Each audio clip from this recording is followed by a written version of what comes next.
할렐루야. 오늘 예배에 참석하신 여러분 모두에게 하나님의 은혜와 축복이 충만하시기를 주의 이름으로 축원합니다. 우리 옆 사람과 함께 인사하시겠습니다. 오늘 사랑합니다, 축복합니다, 은혜 많이 받으십시오 인사하겠습니다. 5월은 가정의 달입니다. 그래서 가정의 달에 많은 행사도 있었고 또 여러 가지 일들을 통해서 가정의 소중함을 함께 나누는 시간들이었습니다. 5월 가정의 달 마지막 시간을 보내면서 오늘은 특별히 성령 강림 주일로 저희들이 지키고 있습니다. 우리가 하나님에 대해서 너무나도 많은 것을 알고 있고 또 하나님을 믿으면서 예수 그리스도 안에서 신앙생활하는 저희들의 삶이 하나님과 예수님에 대해서는 많은 얘기를 듣고 함께 논하고 있습니다. 근데 보편적으로 우리의 삶 가운데 성령님에 대해서는 많은 그런 관심을 두지 못하고 신앙생활하는 그런 경향이 있지는 않나 생각해 보는 것입니다. 성령님이 우리 가운데 역사하실 때 성령 안에 주신 그런 하나님의 은혜가 그 안에 있기 때문에 성령님은 하나님이시기 때문에 우리 삶 가운데 성령님을 모시고 사는 것은 당연한 것입니다. 오늘 예배에 참석하신 여러분의 삶 가운데 성령 충만한 은혜가 우리 모두에게 있게 되시기를 주의 이름으로 축원합니다. 우리가 신앙생활을 그냥 하는 것이 아니라 성령의 도우심을 따라서 하나님의 은혜 가운데서 신앙생활을 해야 되는 것입니다. 아무리 생각해봐도 우리의 신앙생활이나 믿음은 우리의 힘만 가지고는 할 수 없습니다. 우리의 의지나 노력만 가지고는 안 되는 것입니다. 왜? 영적인 것이기 때문에 하나님께서 우리의 삶을 도와주셔야 되는 것입니다. 여러분도 지난날 믿음으로 살아보겠다고 얼마나 순간순간 다짐하면서 내 신앙생활을 한번 잘 신앙생활하면서 믿음으로 살아야지라는 그런 생각을 가졌을 것입니다.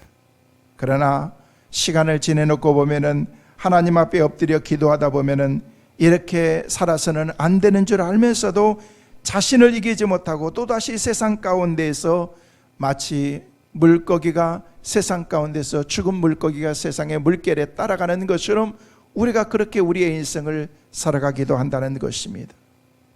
여러분, 신앙생활이라는 것은 우리의 힘이나 의지도 때로는 필요하고 중요하지만은 그것만 가지고서는 안 된다는 것입니다. 성령의 능력을 힘입을 때 비로소 성도들은 힘을 얻게 되고 육신도 승리하게 됨을 믿으시고 성령의 능력을 힘입고 믿음으로 살아가는 우리 모두가 되시기를 다시 한번 주의 이름으로 축원합니다. 그래서 우리는 늘 성령의 도우심을 구해야 되는 것입니다. 그래서 구약의 스가랴 4장 6절에는 우리에게 그렇게 말하고 있습니다. 같이 보십니다. 그가 내게 대답하여 이르되 여호와께서 스룹바벨에게 하신 말씀이 이러하니라. 만군의 여호와께서 말씀하시되 이는 힘으로 되지 아니하고 능력으로 되지 아니하고 오직 나의 영으로 되느니라. 할렐루야. 스룹바벨에게 말씀하시면서 만군의 여호와 하나님께서 그에게 말씀하시고 있는 것입니다. 우리의 삶의 모든 것은 내 힘으로 되는 것이 아니고 능력으로도 되는 것이 아니고 하나님의 영, 성령으로 되는 것이다 라고 말씀하시면서 하나님의 영이 얼마나 우리 가운데 소중한 것인가를 우리에게 말씀하고 있는 것입니다. 여러분, 신앙생활은요 거룩하게 꾸며서 되는 것이 아닙니다. 믿음이라는 것은 형식을 갖춘다고 되는 것이 아니라는 것입니다. 신앙은 날마다 변화되는 것입니다. 예수 그리스도 안에서 변화되는 것입니다. 이런 변화가 오늘 예배 가운데도 우리 가운데 있게 되시기를 주의 이름으로 축원합니다. 사울이 변화가 되어서 바울이 되었듯이 환난자 야곱이 변해서 이스라엘이라고 하는 그 승리자가 되었듯이 근심하던 생활이 평안으로 바뀌어지고 어둠에 방황하는 그런 생활이 빛의 생활로 바뀌어지는 것입니다. 이게 신앙생활인 것입니다.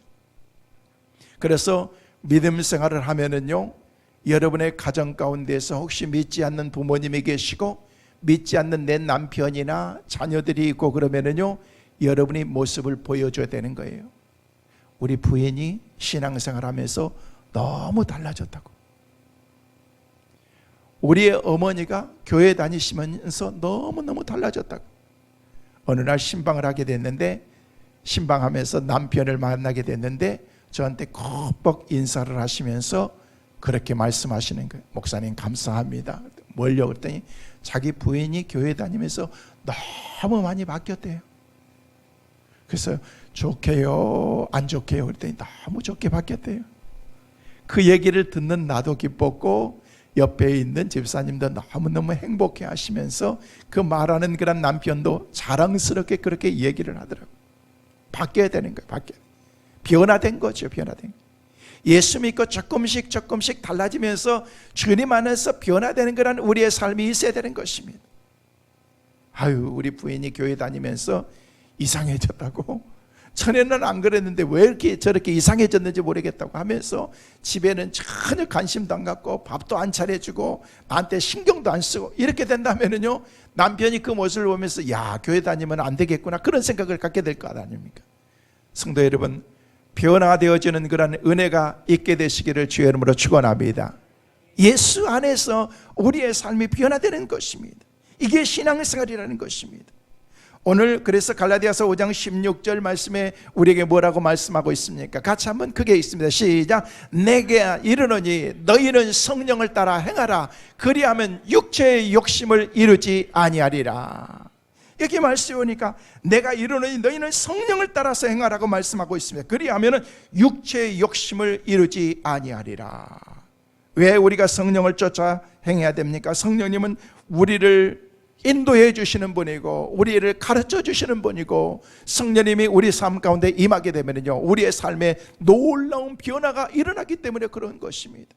그래서 오늘 성령 강림 주일을 맞이하면서 성령님은 어떤 분이신가? 성령님은요, 우리를 인도하시는 분입니다. 따라하겠습니다. 성령님은 우리를 인도하시는 분이십니다. 할렐루야. 이 성령의 인도함을 받고 살아가시기를 주의 이름으로 축원합니다. 첫째로 성령님이 우리를 인도하실 때 하나님께 나갈 수 있도록 안내의 역할을 하시는 분이 성령님이라는 것입니다. 여러분, 성령은 우리가 살아갈 때 길을 안내해 주고 계십니다. 여러분, 앞을 보지 못하시는 분들을 보면은요, 앞이 보이지 않기 때문에 얼마나 답답하고 힘이 듭니까? 그래서 느낌과 감각으로 그분들은 살아가는데, 그 가운데서 그분들에게 꼭 필요한 것이 바로 지팡이인 것입니다. 그래서 이것을 통해 더듬으면서 앞에 무슨 걸림돌이 있는가, 아니면 푹 꺼지는 데가 있는가, 푹 올라온 데가 있는가, 이것들을 통해서, 느낌을 통해서 어느 정도 가면은요, 여기서 좌회전을 해야 되는데, 우회전을 해야 되는데, 이런 것들을 느낌을 통해서 이걸 집으면서 가게 되어 있는 것입니다.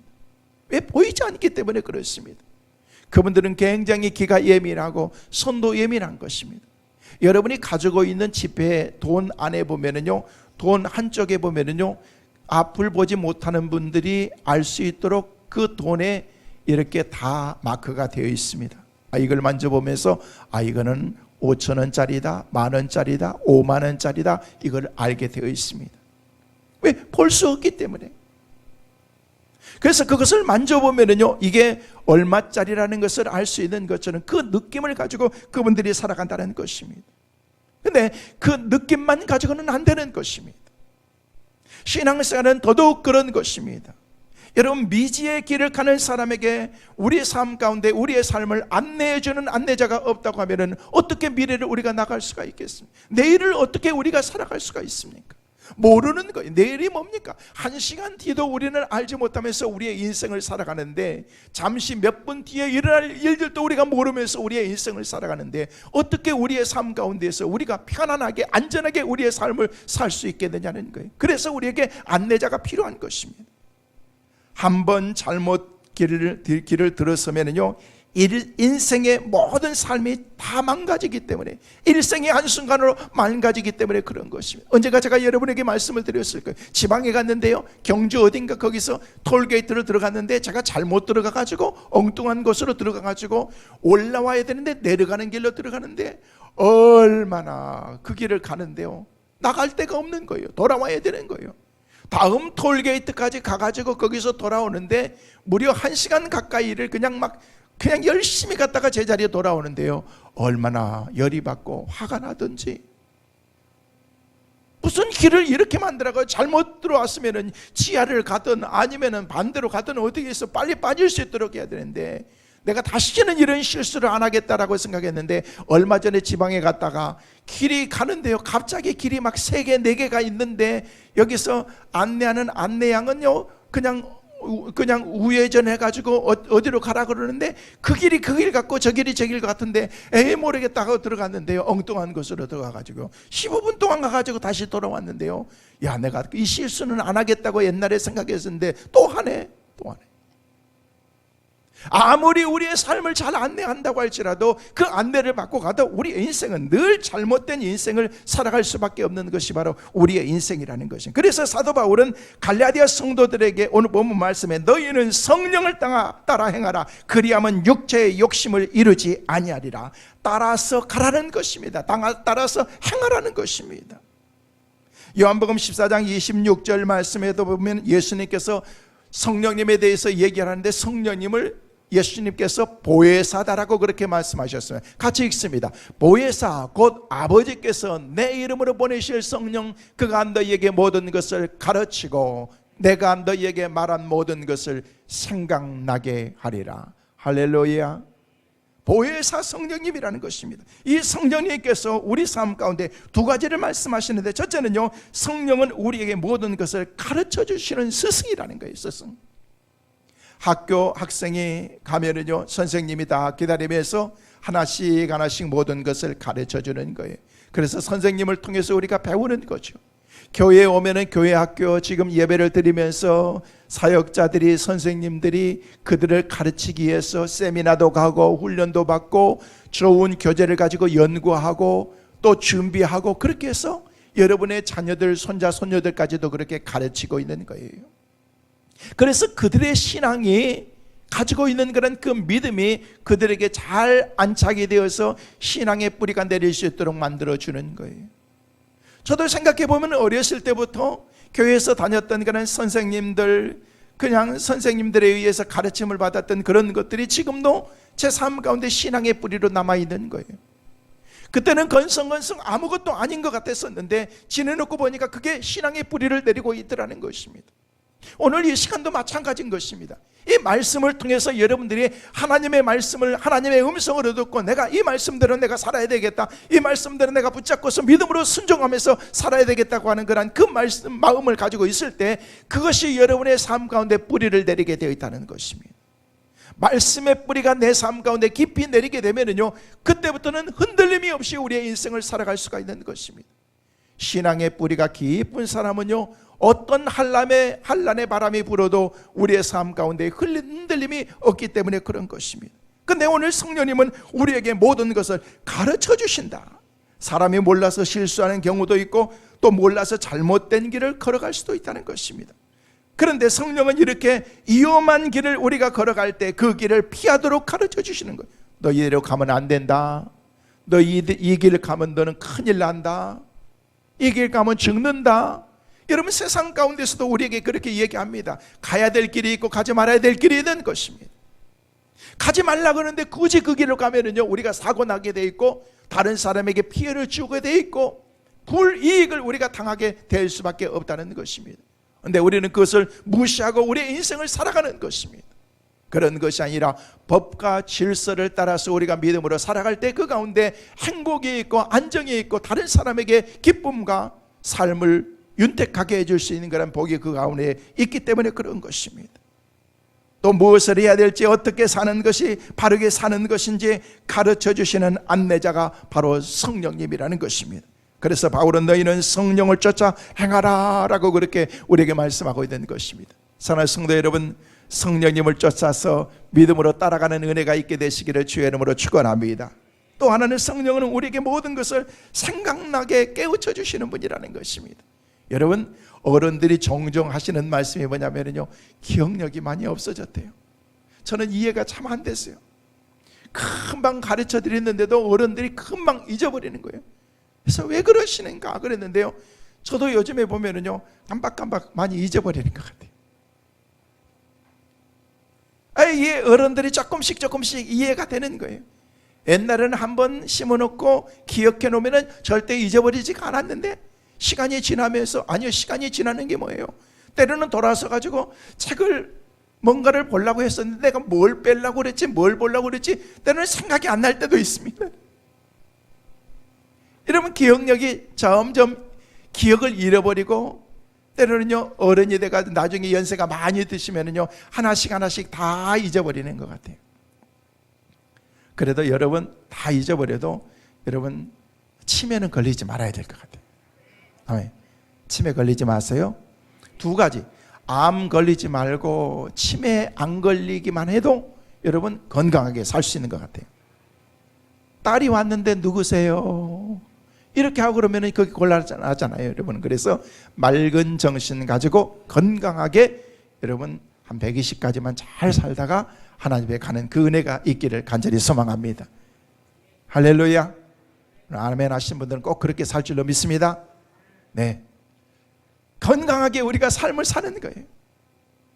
정신이 맑게 흐려지지 않게 우리의 삶을 사는데 성령님은 우리의 삶 가운데에서 모든 것을 생각나네. 세상 것들뿐만 아니라 은혜도 생각나게 되고, 은혜가 무엇입니까? 하나님의 말씀이 내 마음속에 자꾸 생각나게 하는 것이 하나님의 은혜인 것입니다. 요나는 풍랑을 통해서 하나님께서 주신 사명이 생각이 나서 회개하고 돌이키게 됩니다. 탕자는 병듦과 실패를 통해서 아버지의 품이 생각이 나서 아버지의 품으로 돌아오게 되었습니다. 우리도 주님의 말씀이 생각나야 되는 것입니다. 하나님의 은혜가 생각이 나야 되는 것입니다.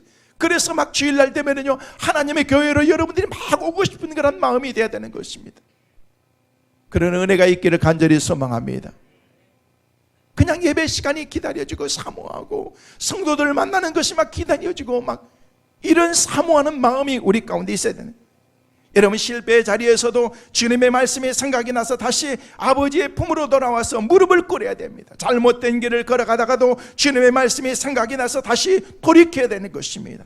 회개할 것이 생각이 나야 되고, 기도할 것이 생각이 나야 되고, 봉사할 것이 생각이 나야 되고, 충성할 것들이 생각이 나야 되는 것입니다. 할렐루야. 우리에게 이런 것들이 생각이 나도록 성령님께 기도하면 성령님이 우리의 마음속에 가르쳐주고 생각나게 하시리라. 생각나게. 여러분, 하나님께서는요 은혜만 생각나게 하지 과거에 막 쓰라렸던 그런 과거의 그 상처들, 나에게 피해를 주고 막 힘들게 했던 그런 사람들은 막 새록새록 생각나게 하고 그런 하나님이 아니시더라고요. 그러니까. 근데 사탄은요 생각이 나는데 은혜는 다 잊어버리게 만들고, 과거에 나에게 상처 줬던 사람들은 막 생각이 나고, 그래서 분노하게 만들고, 그리고 힘들었던 것들을 생각하게 만들고, 좌절하게 만들고, 그래서 내 삶을 포기하게 만들고, 이게 사탄의 전략이라는 것입니다. 그래서 사탄도 생각나게 만드시고 생각나게 만들고 성령님도 생각나게 만드는데, 사탄이 생각나게 하는 것과 성령님이 생각하게 하시는 것은요 차원이 다르더라는 것입니다. 그래서 여러분들이 막 불신이 생각나고, 과거에 나에게 힘들었던 그런 사람들이 막 생각나고, 막 내 마음에 막 불평이 들면서 그런 것들이 생각나면요 그때마다 예수의 이름으로 차단시켜야 되는 것입니다. 나사렛 예수의 이름으로 명하노니 사탄이 주는 생각은 내가 버리게 하여 달라고 그렇게 기도할 때 성령님께서 우리의 생각을 다스리고 인도해 주실 줄로 믿습니다. 그래서 성경은 우리에게 성령을 쫓아 살아라 라고 그렇게 말씀하고 있는 것입니다. 왜? 성령이 우리의 안내자가 되어주기 때문에 그런 것입니다. 여러분, 안내자는 굉장히 중요합니다. 여행 가다 보면요 특별히 안내자가 중요해요.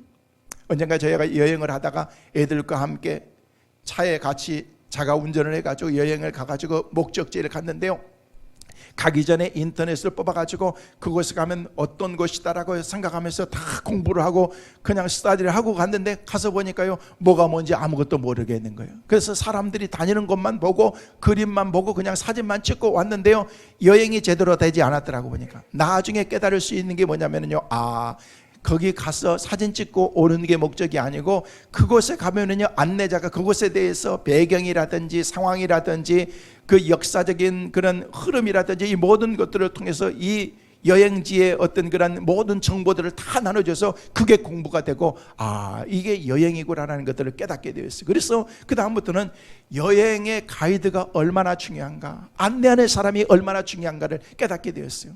여행하면서도 여러분이 제일 뒤에 쫓아가가지고 사람들 뒤에서 막 그냥 막 쫓아가기 바쁘면요 그거 여행 아닙니다.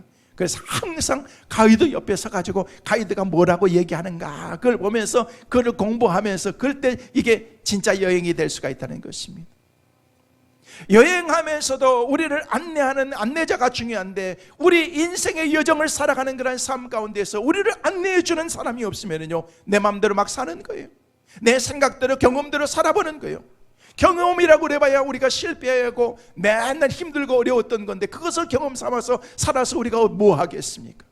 이제부터는 저와 여러분의 인생의 모든 삶을 성령님께 맡기고 성령님을 의지하면서 믿음으로 살아가는 은혜가 있게 되시기를 주의 이름으로 축원합니다. 성령님이 우리의 안내자가 되시기를 주의 이름으로 축원합니다.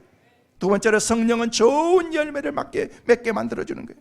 뭐든지 열매가 좋아야 됩니다. 성령은 좋은 열매를 맺도록 만들어주시는 것입니다. 그래서 갈라디아서 5장 22절에서 23절 말씀 보니까 성령의 9가지에 대해서 우리에게 말씀하고 있습니다. 같이 보십니다. 오직 성령의 열매는 사랑과 희락과 화평과 오래 참음과 자비와 양성과 충성과 온유와 절제니 이 같은 것을 금지할 법이 없느니라. 할렐루야.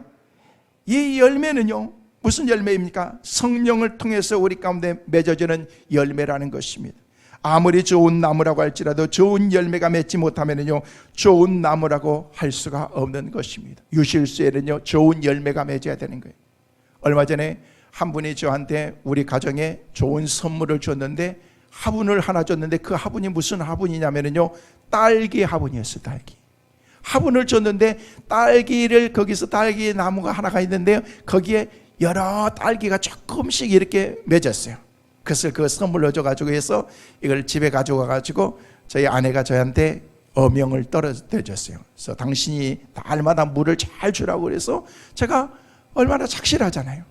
아침에 물 주고 저녁에 물 주고 지금 주고 또 주고 그렇게 했더니요, 이게 무럭무럭 잘 자랐는데 나중에 보니까요, 이 딸기가 얼마나 신실하게 근실하게 탁 맺었는데, 이게 점점 파란 게 조금 붉으스름해지더니 나중에 빨간 딸기가 열려가기 시작하는데, 이게 한 나무인데 주렁주렁 열리는 거예요.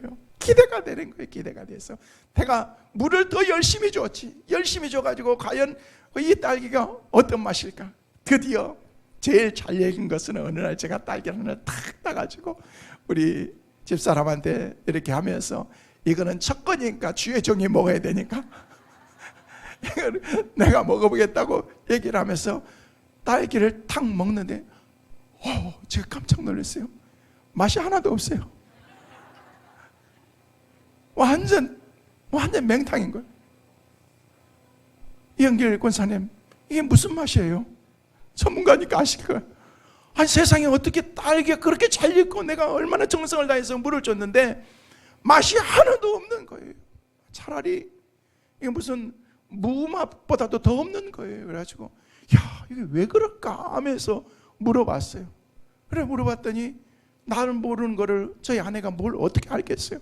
자기도 모른다는 거예요. 당신이 물을 잘못 준 거 아니냐? 그러면서 했는데요, 농부들이 키워가지고 하는 그런 딸기와 안농부가 키운 딸기는요, 맛이 그렇게 다르구나 하면서 저는 이유는 아직도 잘 모르겠어요.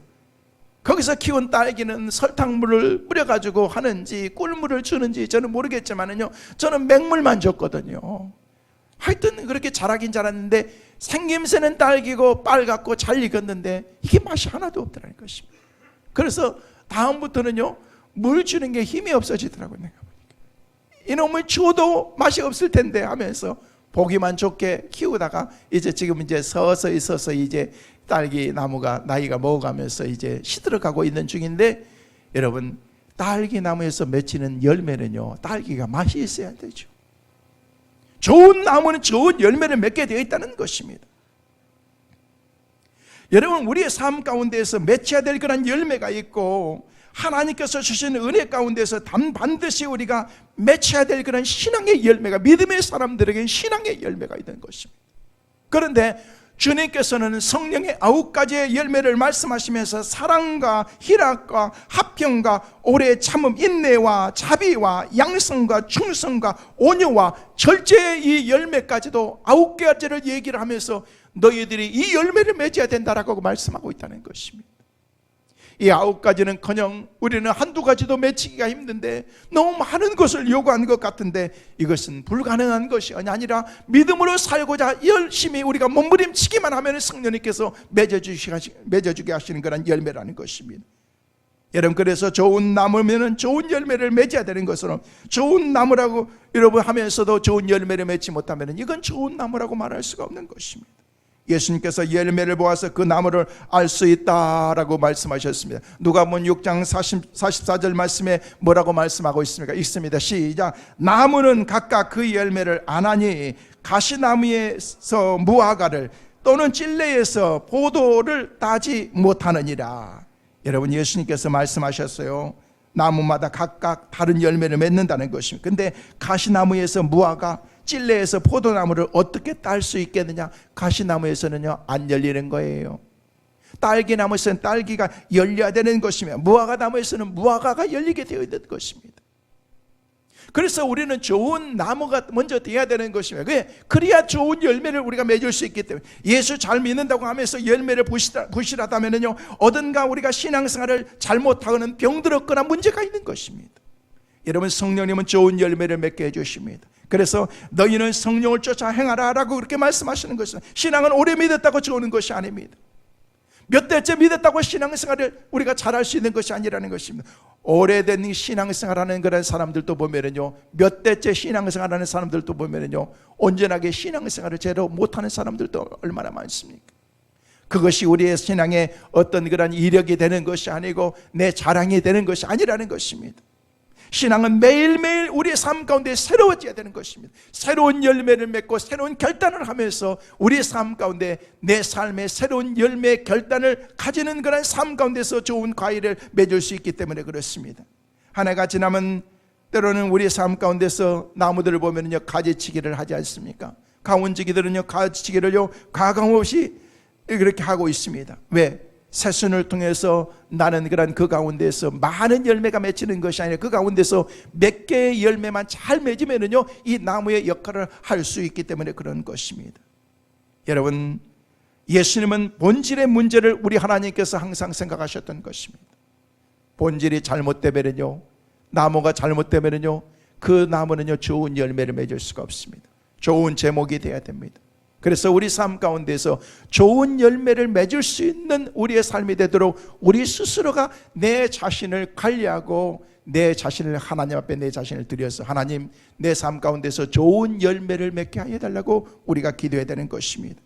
우리 예수님께서는요 하나님의 놀라운 주님의 은혜 가운데에서 본질을 말씀하시면서 혈류병자가 예수님에게 찾아왔을 때 예수님은 혈류의 근원을 치료하셨습니다. 본질을 고치신 것입니다. 왜? 본질이 변화돼야지 좋은 열매를 맺을 수가 있기 때문에 그런 것입니다. 근심하는 일들이 기쁨으로 바뀌어지고 미워하고 증오하던 사람들의 마음이 사랑으로 바뀌어지고 도저히 용서하지 않았던 일들이 용서가 되고 사랑할 수 없었던 사람들을 사랑하고 긍휼히 여기지 못했던 그런 마음들을 우리가 긍휼히 여기는 마음을 가질 수 있도록 만드는 분이 바로 성령님이기 때문에 그런 것입니다. 참을 수 없는 일들을 참게 되고 절제할 수 없는 욕망을 절제할 수 있도록 만들어주시는 분이 바로 성령님이기 때문에 그렇습니다. 그래서 이런 성령의 열매가 많이 맺힐 수 있도록 우리가 기도해야 되는 것입니다. 로마서 8장 2절 말씀에 보면 우리에게 그렇게 말하고 있습니다. 같이 보십니다. 이는 그리스도 예수 안에 있는 생명의 성령의 법이 죄와 사망의 법에서 너를 해방하였습니다. 해방하였습니다. 성령님이 우리 가운데 찾아오시면은요 얼마나 많은 변화들이 있는지 모릅니다. 근데 많은 사람들이 이 성령님에 대한 그런 관심이 없이 우리의 신앙생활하고 우리의 삶을 살아가게 된다는 것입니다. 우리가 잘 아는 아프리카의 백의 천사라고 얘기한 그런 리빙스턴, 아프리카 가면 곳곳에 우리 지역에 보면은 학교 같은 데 가면 이순신 동상이 있는 것처럼 지역의 곳곳마다 리빙스턴의 동상이 있는 것을 볼 수가 있습니다. 그만큼 많은 영향을 끼친 거예요. 그가 그 사람들에게 많은 것을 함께 나누면서 의사로서 직업을 통해서 원주민들의 병을 고쳐주고 복음을 전했습니다. 그의 사역에는 성령의 강한 역사가 날마다 있었던 것입니다. 친구였던 그런 자기의 목사 친구인 베네트에게 편지를 보내면서 어느 날 이렇게 편지의 내용을 썼습니다. 친구, 나는 이곳에 와서 많은 일을 겪었네. 지금은 20km나 떨어진 먼 곳에서 온 병자까지 치료하고 있지. 여기 사람들은 수술할 때도 얼마나 용감한지 모르네. 아주 잘 참는 사람들이네. 부인들이 직경 1cm나 되는 그 상처를 칼로 째도 전혀 울지 않지. 이 사람들이 우는 것은 성숙하지 못하고 부끄러운 일이라고 생각한다네. 그 사람들은 마취를 하지 않으면서도 수술을 하고 있는데도 전혀 울지를 않는다는 것입니다. 하지만 이들도 성령의 역사 앞에서만큼은 견디지 못한다네. 어떤 사람이 아이처럼 소리를 내서 울기도 하고 양심의 가책을 이기지 못하고 견디지 못하고 교회 밖으로 뛰쳐나가 도망가듯 울면서 질주하고 있네. 그런데 신기한 것은 그 친구들이 다시는 다음 시간에 오지 않을 것처럼 도망간 사람들이 다음 집회에 또 출석한다는 사실이네. 그리고 이런 과정을 몇 번 거친 사람들은 순수히 예수님을 구주로 영접한다네. 여러분, 성령의 강한 바람은요, 양심의 깊은 곳까지 파고들어서 죄의 문제를 건드리기 때문에 사람들은 가책을 받아서 괴로워하고 눈물을 흘리면서 엉엉 울기도 한다는 것입니다. 자존심의 문제가 아니라 다른 사람들이 내게 어떻게 얘기하는가가 문제가 아니라 하나님 앞에서 내 자신이 깨져야 될 부분이 무엇인가를 알기 때문에 그런 것입니다. 성령님이 터치해 주시는 것입니다. 오늘 이 시간 예배를 통해서도 이런 하나님의 은혜가 여러분 모두에게 있게 되시기를 주님의 이름으로 축원합니다. 이 하나님의 은혜가 우리 가운데 임하게 되면은요, 내 삶을 통회하고 자복하고 하나님 앞에서 믿음으로 살고자 하는 그런 그 결단이 우리 가운데 있는 것입니다. 그러므로 사랑하는 성도 여러분, 성령의 능력을 의지하시기를 바랍니다. 성령께서 좋은 열매를 맺게 해주실 줄로 믿습니다. 성령님을 의지해서 많은 열매 맺는 저와 여러분의 삶이 되시기를 주님의 이름으로 축원합니다. 세 번째로, 성령을 쫓아 살아갈 때 성령님께서는 우리에게 참 평안을 주십니다. 여러분, 우리가 신앙생활 하는데 치명적인 장애물이 뭔 줄 아십니까? 마음속에 늘 근심과 걱정과 염려와 불안 가운데 우리의 인생을 살아간다는 것입니다. 여러분들이 지금 편안하게 이곳에 앉아있지만 여러분 마음속에 뭔가 불안하고 염려가 근심이 걱정이 떠나지 않을 때도 있을 것입니다. 성경은 우리에게 말하기를 이 모든 것을 내게 맡기라 라고 그렇게 말씀하고 있는 것입니다. 주님께 맡기면 주님께서 내 삶의 모든 문제를 해결해 주신다라고 말씀하고, 야 맡기라 라고 얘기하면서 맡기기만 했는데 아무런 조처가 없는 것이 아니라 맡기기만 하면 문제를 해결해 주신 하나님, 그 하나님이 성령 하나님이신 것을 믿으시길 바랍니다. 그래서 우리의 마음의 평안을 잃고 고통과 힘들고 어려운 상황 가운데 살아가는 모든 사람들은 철저하게 우리가 하나님을 의지해야 되는 것입니다. 그때 우리가 예수 안에서 자유함을 누릴 수 있고 평안한 삶을 살 수 있고, 좋은 환경이 있다고 할지라도 평안이 없으면 행복한 삶이라고 말할 수가 없는 것입니다. 누가 행복한 사람이냐라고 그렇게 묻는다면 기준은 바로 여러 가지가 있겠지만은요, 물론 가난한 사람에게 나는 돈만 있으면 행복할 것 같아요 라고 그렇게 말할 것입니다. 여러분, 연약한 사람들은 난 건강하기만 하면 행복해요, 행복할 것 같아요. 내가 좀 공부를 더 많이 했으면 행복했을 것 같은데, 내가 조금 높은 자리에 올라가면 행복할 것 같은데, 여러분, 돈 많이 가지고 있는 사람, 많이 배운 사람, 권력이 있는 사람, 건강한 사람, 그 사람들이 다 행복합니까? 아니라는 거예요. 여러분, 그런 사람들도 나름 힘들고 어려운 고난이 있고 문제가 우리 삶 가운데 떠날 날이 없이 우리의 삶의 문제는 계속된다는 것입니다. 그러나 하나님의 은혜 가운데서, 주님의 평안 가운데서 믿음으로 살아가다 보면은 성령님께서 우리 가운데 함께 하시기만 하면은 우리의 삶이 평안하다는 것입니다. 전 세계적으로 잘 사는 나라를 보십시오. 여러분, 그 사람들 스위스나 스웨덴이나 룩셈부르크나 이런 나라들은요, 전 세계적으로 얼마나 GNP가 높고 잘 사는 나라입니까? 그런데 자살률이 제일 많은 것이 바로 그런 나라라는 것입니다. 노후의 걱정거리가 없고 평생 우리가 먹고 살 수 있을 만한 모든 환경이 있다고 할지라도 내 마음이 편하지 못하면요, 그 사람은 날마다 지옥 가운데 우리의 삶을 살아가는 것입니다. 사는 건 변변치 못하고 힘들고 어렵지만은 성령님이 내 삶 가운데 함께 하시면서 주님의 은혜 가운데 살아갈 때, 솔로몬이 말하는 것처럼 마음의 즐거움은 양약이라도 심령의 근심은 뼈를 마르게 한다라고 그렇게 말하는 것처럼, 우리가 마음속에 즐거움이 우리 가운데 있으면요, 편안하게 건강하게 우리의 인생을 살아갈 수가 있는 것입니다. 저는 오늘 예배 참석하신 여러분의 삶이 예수 안에서 평안한 삶을 살아갈 수 있기를 간절히 소망합니다. 성도 여러분, 여러분의 마음에 평안이 있기를 바랍니다. 여러분 어디나 하나님이 계신 곳에는 평안이 있었습니다. 하나님을 떠난 곳에는 원망과 근심과 불안과 염려가 있을 뿐인 것입니다. 여러분, 우리가 잘 아는 사울왕을 보십시오. 하나님과 함께 할 때는 그토록 감사하는 삶을 살았습니다. 그러나 하나님을 떠났습니다. 주의 신이 그에게서 떠났다라고 성경은 우리에게 말하고 있습니다. 그랬을 때 그 삶이 감사가 완전히 파괴되었습니다. 기쁨이 떠나갔습니다. 근심과 불안과 염려 가운데 살아갔습니다. 나중에는 견딜 수 없어서 나중에는 자기 사이까지도 막 죽이려고 막 쫓아다니는 사람이 되었습니다. 결국 어떻게 되었습니까? 스스로 자살해서 죽는 비참한 그런 인생을 산 사람이었다는 것입니다. 왜요? 성령이 떠났기 때문에 그렇습니다. 주의 영이 우리 가운데 임해야 됩니다. 성령의 불이 우리 가운데 충만하고, 여러분의 가정 가운데 성령이 충만하시길 바랍니다. 여러분의 인생 가운데 성령 충만하시길 바랍니다. 우리 교회나 우리 민족 가운데, 한국 교회 가운데 성령의 불길이 불어야 된다는 것입니다. 그렇지 않으면 희망이 없는 것입니다. 불안이 많은 세상에서 우리는 어떻게 평안을 얻을 수가 있습니까? 성도 여러분, 성령을 쫓아 사실 수 있기를 바랍니다. 성령께서 여러분의 마음에 안식을 주시고 평안을 주실 것입니다. 근심할 수밖에 없는 자리에서 평안케 하시고, 염려에 떨 수밖에 없는 자리에서 든든히 세워주시고, 절망할 수밖에 없는 자리에서 소망을 주시는 분이 바로 성령님이기 때문에 그렇습니다.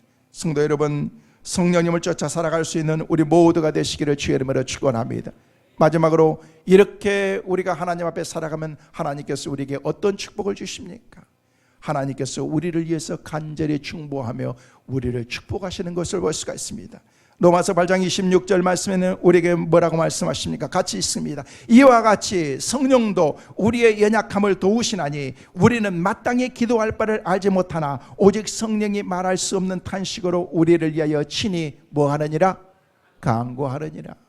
성령님께서 우리가 기도하지 못할 때 성령님께서 친히 우리를 위해서 기도해 주시다는, 지금은 우리의 어딘가가 약한지, 무엇이 필요한지, 어떤 상황 가운데 있는지 우리 주님께서 너무나도 잘 아시기 때문에 하나님께서 알게 만들어 주시고 가르쳐 주신다는 것입니다. 여러분, 열왕기하 6장에 보면은요, 엘리사의 이야기가 나오는데요, 엘리사가 도단성에 갇혀 있었습니다. 안전이 포위되었습니다. 도저히 빠져나갈 길이 없습니다. 아람 군대가 막 포위를 하면서 그런 상황 가운데 있는데도 보니까 엘리사는 너무 얼굴이 편안하고 근심과 걱정이 없는 것이에요. 그 모습을 보고 있던 사울이 발을 동동 구르면서, 스승님, 선생님, 우리는 죽게 되었습니다. 어떻게 좀 하시죠? 이게 무슨 상황입니까? 라고 그렇게 얘기했습니다. 그럼에도 불구하고 엘리사는 너무 평안한 것입니다. 너무너무 어쩔 줄 모르는 그런 상황 앞에서 엘리사가 하나님께 그렇게 기도합니다. 저 열린 하늘을 보라라고 말씀하시면서, 그래도 그 사람이 안절부절하니까 하나님께 엘리사가 기도합니다. 하나님, 우리 사안의 눈을 열어서 하늘을 볼 수 있도록 열어주시고, 불말과 불번고로 우리를 지키고 있는 하나님의 군대를 보게 하여 주옵소서 라고 그렇게 엘리사가 기도했습니다. 그 기도를 마치고 난 다음에 눈을 떴습니다. 눈을 뜨고 보니까요, 눈을 떴을 때 사안의 눈이 그냥 깜짝 놀랐습니다.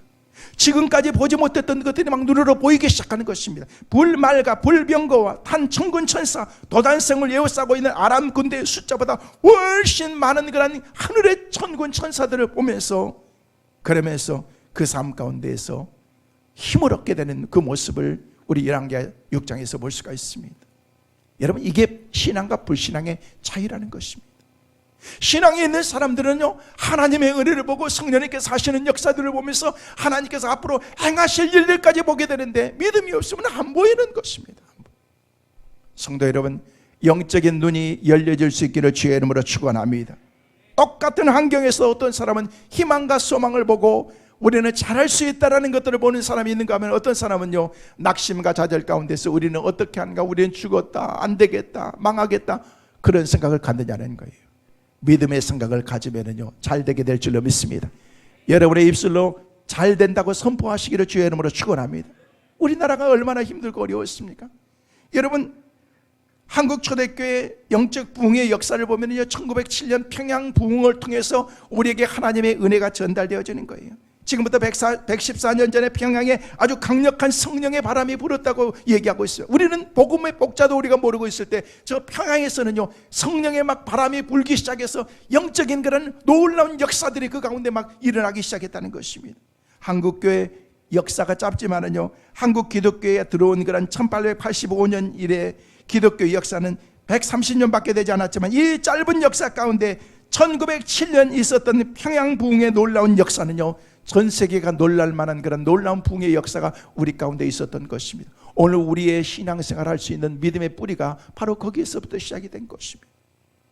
여러분, 이런 것들을 통해서 우리가 일제의 거센 압력도 압박도 우리가 극복해 나가고 6.25의 고난의 시련도 우리가 극복하는 힘을 거기서 우리가 얻게 된 것입니다. 지금 우리는 코로나로 인해서 힘들고 어려운 그런 상황 가운데 시기를 보내고 있지만은요, 그래도 우리가 사는 그런 환경과 상황은요, 이루 말할 수 없는 축복의 삶을 우리가 살아가고 있다는 것입니다. 여러분, 기름 한 방울 나지 않는 우리나라에서 에너지 97%를 해에서 의존하는 그런 나라에서 얼마나 우리가 풍요롭게 우리가 인생을 살아가고 더 많은 것들을 전 세계에 수출하면서 이제 부강한 세계 10위권 안에 드는 그런 부강한 나라로 우리가 살 수 있는 것이 여러분 그냥 된 거라고 생각하십니까? 그런데 여러분, 이렇게 풍요롭게 풍요 속에 우리가 살고 있는 사람들 속에 좀 깊숙이 우리가 들여다보면요, 많은 사람들이 지금도 심각하게 영적으로 빈곤과 고난의 그 고갈 속에서 우리의 인생을 살아가고 있다는 것입니다. 왜 그런 줄 아십니까? 하나님의 형상대로 지음받은 우리 인간이, 하나님과 교제하면서 살 수 있도록 지음받은 우리 인간이 하나님 없이 살아가기 때문에 그런 것입니다. 신앙을 점점 떠나가기 때문에 그런 것입니다. 아닙니다. 하나님이 없이는 우리가 살 수가 없습니다. 하나님 없이 살아서는 안 되는 것입니다. 성도 여러분, 하나님이 여러분의 삶의 전부가 되시기를 주의 이름으로 축원합니다. 성령님이 우리의 삶을 다스릴 수 있기를 바랍니다. 다시 한번 우리 한국교회가 114년 전에 있었던 평양 성령의 대부흥의 놀라운 역사가 일어날 수 있도록 우리가 기도해야 됩니다. 코로나가 문제가 아니고 환경이 문제가 아니고 어떤 자녀가 문제가 아니라 하나님 앞에 믿음으로 회복하지 않으면 우리는 살 수 없습니다라고 하는 그런 신앙과 믿음으로 우리가 하나님 앞에 영적으로 회복해야 될 줄로 믿습니다. 가정의 달을 보내면서 우리가 애들 위해서, 부모님 위해서, 스승도 생각하고, 그리고 여러 가지 하나님 앞에서 하나님의 놀라운 주님의 은혜의 삶을 우리가 살기 위해서 믿음으로 결단했습니다. 근데 중요한 것은요, 우리 삶 가운데 성령님이 함께 하시지 않으면요, 모든 것은 다 nothing인 것입니다. 말씀을 맺습니다. 성도 여러분, 어려운 시대를 살아가는 이때 여러분은 무엇을 의지하시겠습니까? 하나님을 의지하시길 바랍니다. 성령님을 쫓아 살아가시길 바랍니다. 성령께서 여러분의 갈 길을 인도해 주시는, 여러분을 위해서 기도해 주시는 그분만을 의지할 수 있기를 주의 이름으로 축원합니다. 예수님 닮은 변화된 삶을 우리가 살아가기 위해서 믿음으로 결단해야 됩니다. 간절히 소원하기는 저와 여러분이 기쁨 넘치는 삶이 되기 위해서 성령님을 쫓아 행함으로 날마다 믿음 안에서 살아갈 수 있는 성령의 사람, 믿음의 사람, 우리 공동체, 우리 모두가 되시기를 주님의 이름으로 축원합니다.